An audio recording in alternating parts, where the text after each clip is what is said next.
देखता हुआ, सुनता हुआ, स्पर्श करता, सूंघता, खाता हुआ, ग्रहण करता हुआ, बोलता हुआ, चलता हुआ, प्रयास और अप्रयास से मुक्त। न तो वो ऐसा करता, न ऐसा नहीं करता। जो होता होने देता, सबको मार्ग देता। जो प्रभु करवा ले वही ठीक। उसकी अपनी कोई इच्छा नहीं रही, वो अपना हिसाब नहीं रखता। वो हर हालत में प्रभु के साथ है। उसने तैरना बंद कर दिया, वो नदी के साथ बहा जाता।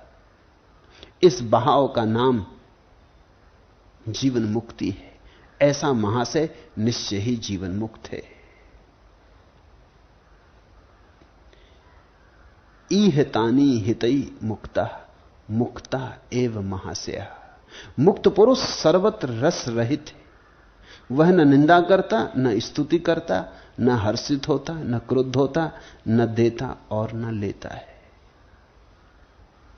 न निंदति, न चा स्तोति, न हृष्यति, न कुप्यति, न ददाति, न गृह्णाति, मुक्ता सर्वत्र नीरसा।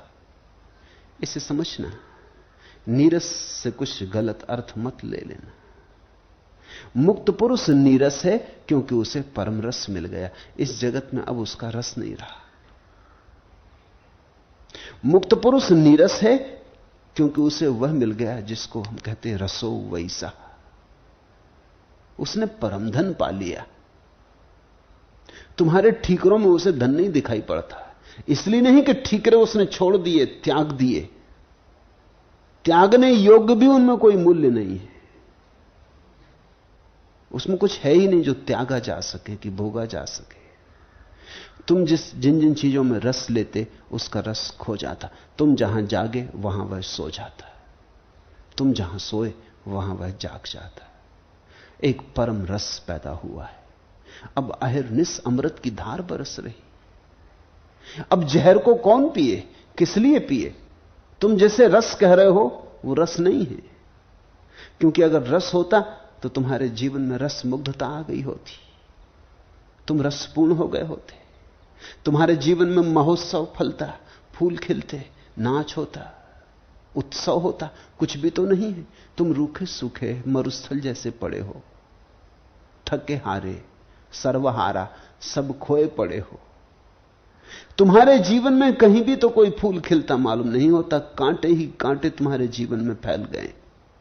तुम्हारी सारी कथा कांटों की कथा है, दुख ही दुख और दंस ही दंस।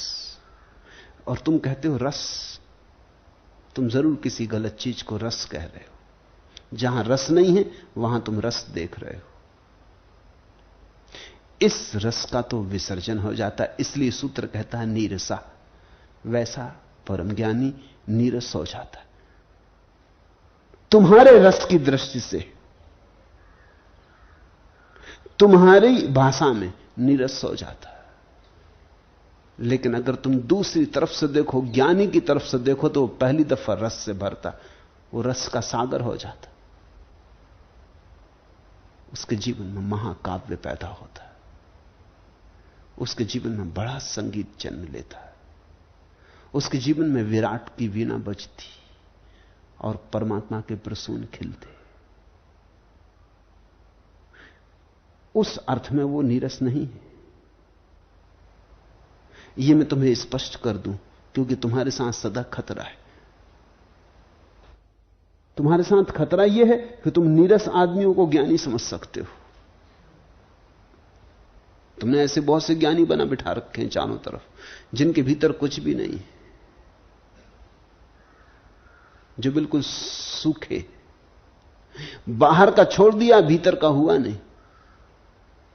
और तुमने ये सोच के कि बाहर का छोड़ दिया, नीरस हो गए, त्यागी हो गए, विरक्त हो गए। नहीं, असली विरक्ति की यही पहचान है कि बाहर के सारे रस चले गए हों और भीतर से अहिर्निश रस की धार बह रही हो।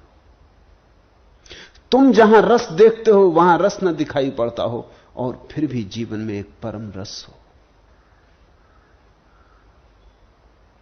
बुद्ध ने तो इस अवस्था को धर्म मेघ समाधि कहा है। जैसे मेघ बरसता, रस से भर जाता, ऐसे कबीर ने बार बार कहा है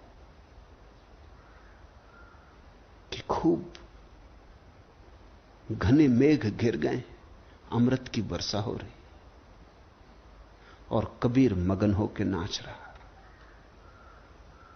तुम्हारा रस निश्चित खो जाता है। तुम्हारा रस रस ही नहीं है, पहली बात तो। तुम्हारे रस के खोने से आदमी नीरस नहीं होता। तुम्हारे रस के खोने से ही आदमी के परम रस का द्वार खुलता है। अब दो बातें हैं, या तो तुम परम रस का द्वार खोल लो तो इस जीवन से रस चला जाए, या तुम इस जीवन का रस छोड़ दो तो पक्का नहीं कि परम द्वार खुलेगा या नहीं खुलेगा। अष्टावक्र की पूरी प्रक्रिया और मेरा पूरा उपदेश यही है कि तुम पहले उस परम द्वार को खोल लो। तुम बड़े रस को पालो, छोटा रस अपने से छूट जाएगा। क्षुद्र छूट ही जाता जब विराट हाथ में आता, व्यर्थ छूट ही जाता जब सार्थक की गंध मिलती। जिसको बड़ी संपदा मिल जाती वो फिर छोटी संपदा की चिंता कहां करता। तब त्याग में एक मजा है, तब त्याग में एक सहजता है, बिना किए हो जाता, करना नहीं पड़ता। जो त्याग करना पड़े वो झूठा है, उसमें करता तो बच ही जाएगा और अहंकार निर्मित होगा। न निंदती न चाहे स्तौती, न